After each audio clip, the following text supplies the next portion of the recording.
is Poop News Network, Turdingle reporting. And now an update to our earlier story on how tipping mania has seized America.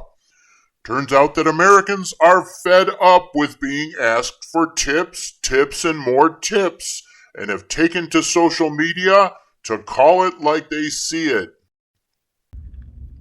I think tipping culture is bad, and we should get away from it. Tipping culture is tilting me, especially in America. Well, I don't know where else they have it. It's so bad. It's the tipping problem. It has gotten out of control. I think we can all agree on that. TIPFLATION has caused a backlash. According to a story in the Wall Street Journal, new data from the payroll company Gusto shows that Americans are tipping 7% less for service workers in non-restaurant situations. And it's about time. It's gotten so ridiculous that last month, DoorDash began telling its customers that if they don't tip when they place their orders, that service could be slower. They did change this policy only in New York City, and only because of the city's new minimum wage rules. Research has shown that Americans are tired of being asked to tip more and more, and it's nothing new.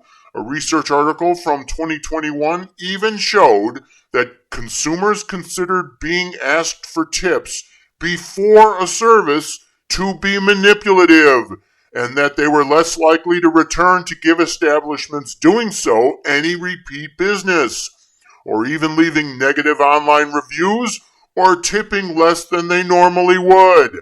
But that knowledge doesn't seem to have affected tipflation. So why has tipping in America gone so crazy? And why the strong pushback by consumers?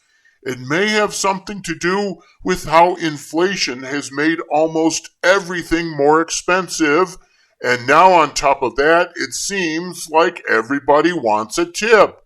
And technology has made it really easy to offer tipping on touch screens or apps where in the past they didn't.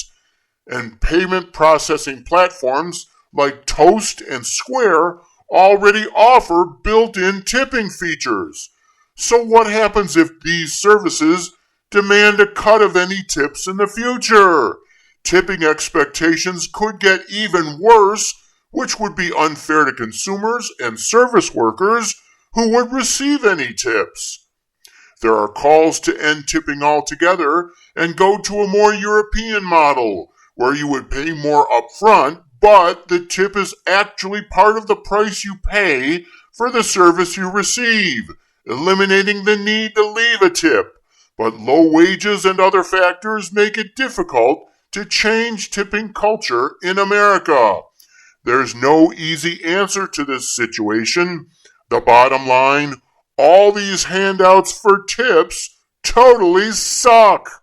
But remember, they're only suggestions, and consumers ultimately have the choice to say no. I'm Turdingle reporting, without being asked for a tip, for Poop News Network.